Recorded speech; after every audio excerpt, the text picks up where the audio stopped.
Hello everyone and welcome to a new video. MC-Mura here, and in today's video I wanted to talk about the 5 characters with the worst gameplay designs. This is not a dig on you if you use any of these characters. This is not crying out that these characters are overpowered or underpowered. This is me just expressing my opinion that these characters have gameplay elements to them that simply make no sense. And I'm gonna start with Nash. Again, Nash is a really cool character. I like Nash. So don't get offended if you play the character. What I'm saying is that Capcom have no idea what they want Nash to be.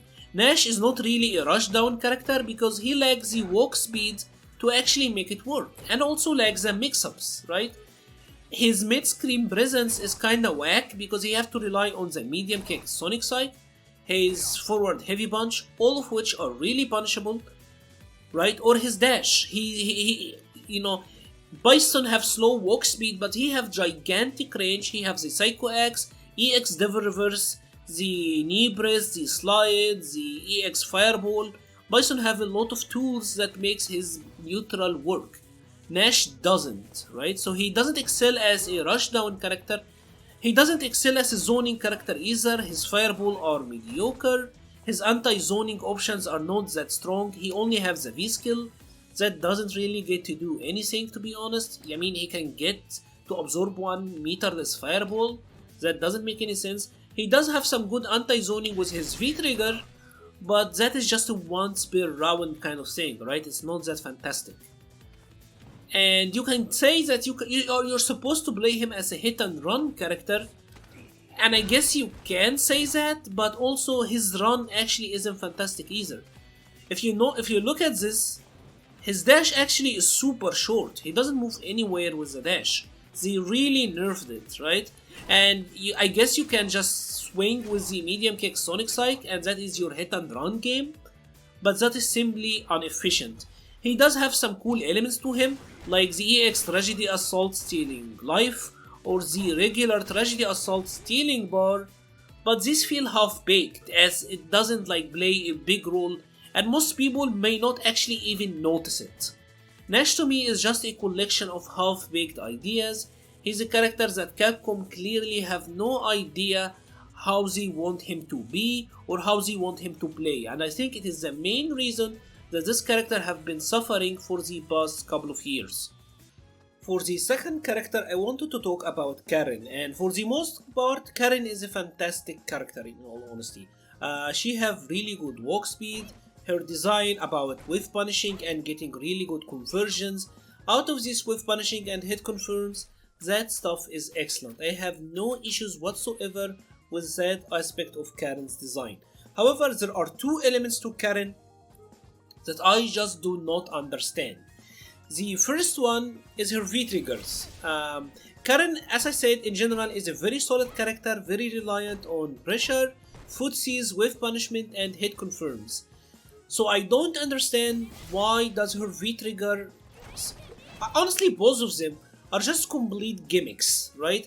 V-trigger 1 has the overhead gimmick, but this can be jabbed, or you can do like the plus on block elbow, but this can be jabbed, or maybe commit to the whole thing that is unsafe,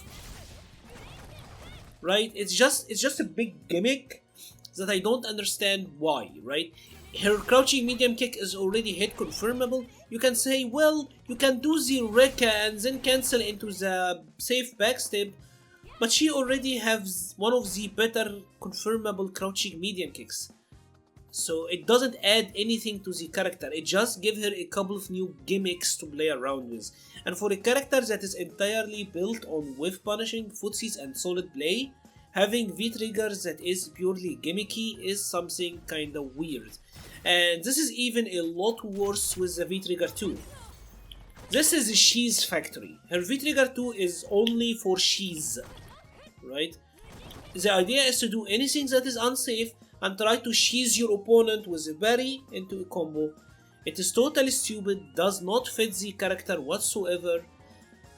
I don't really get what is the point of giving a character like Karen something like that. I would have preferred that she would have something like Cess's V-Trigger 1, Or maybe like Shanice Kikosho, something that makes her neutral conversions even stronger. I get that she is really powerful now, but that is to me what would fit the character. Something that would enhance what she is already good at and not just give her gimmicks.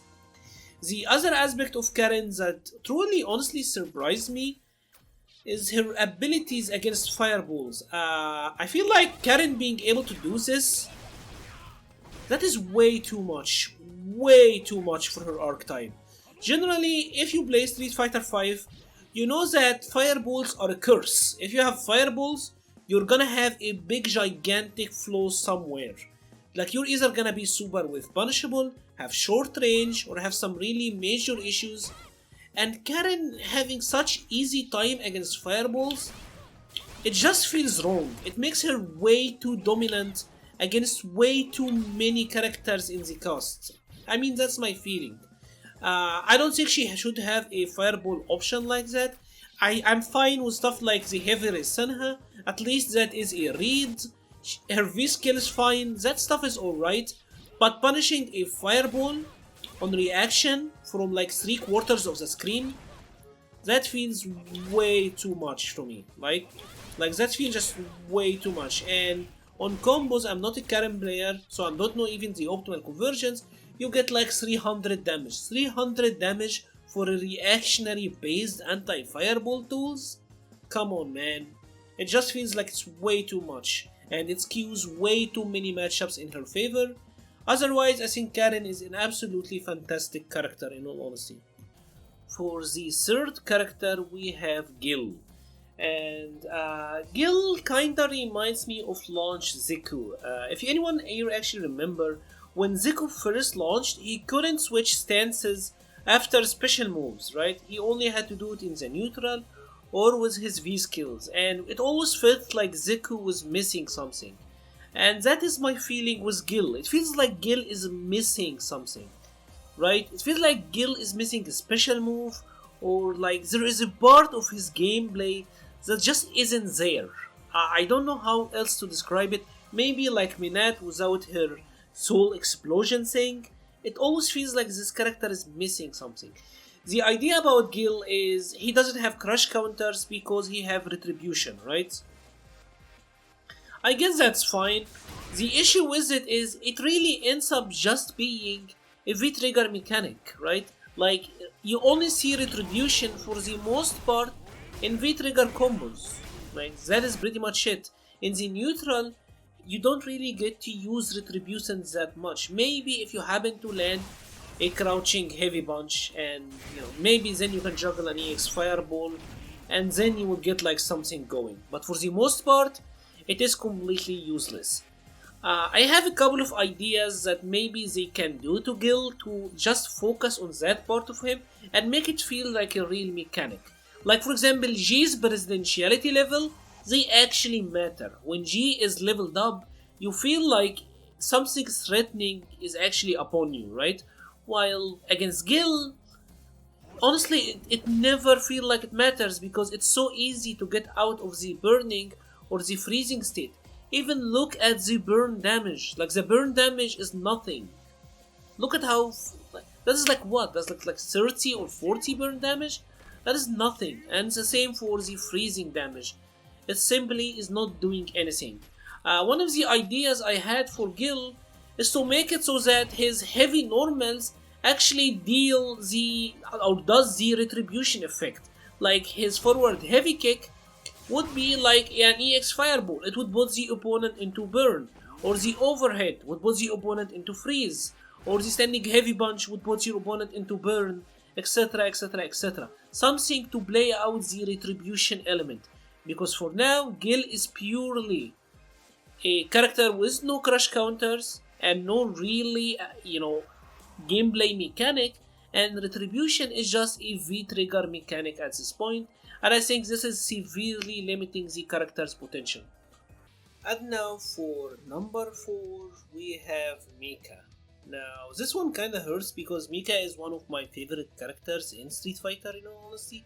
And I always love this character, but Mika makes no sense when you really think about it. There are many things that Mika had that actually made sense, that was removed or nerfed in the terms of balance, right?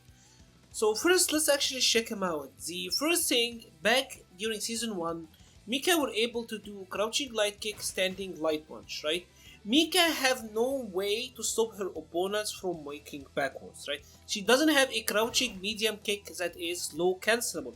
She doesn't have a Laura crouching medium kick, or a Ryu, or whatever, right? Many characters have crouching medium kicks that are special cancelable. Mika does not really have good lows. It's only the crouching light kick that's annoying. So previously she was able to do that. That would combo. Like this would be a 3-hit combo. Now it only combos on counter hit, right? So what now combos on counter hits used to be a natural combo. And because this had some range to it, right, as you can see it had some range to it, it was good, right? So her opponent would be forced to crouch. So your opponent would be forced to crouch, right? To block the crouching light punch and avoid getting hit by that. And when they were crouching, Mika could then normal throw them. And Mika was at an advantage here. Mika would dash up after the crouching throw, and she would be at a plus advantage, and she could continue her pressure, right? Mika does not have an overhead, and she doesn't have a good way of stopping her opponents from walking backwards. So the low check with the crouching light kick into standing light punch, along with the crouching throw, that was actually a unique gameplay element to Mika. No other character in the game had that. And it was really fun because it was a unique element to this character, right? But now it is removed. Now when you throw someone with the crouching grab and dash, she's minus 10. She's not minus 10, she's gonna be like minus 6 on that. So she's minus 6 on that. And on the standing grab, you get even more damage and stun. And of course you reset the neutral, but it is reset either way, right? It doesn't even matter. Now getting the crouching grab is almost as bad as getting the regular grab. This pretty much tunneled the character into a singular playstyle. Get your opponent to the corner, go for the command grab, get your opponent to the corner and do this, and then reset, and then whatever, and then go for the grab, and then reset, and then right, and then left, and then reset. And she became a character that is exclusively playing the corner game and nothing else. Mika is now a character that you have to play as desperate as you can. You will have to take so many risks with the drop kick, with the splash, with whatever you can. She doesn't have good neutral tools. So you're gonna play as desperate as you can, as YOLO as you can, to get your opponent to the corner, to hopefully have the 50-50 go in your favor and win. And that is just a really bad design in my opinion.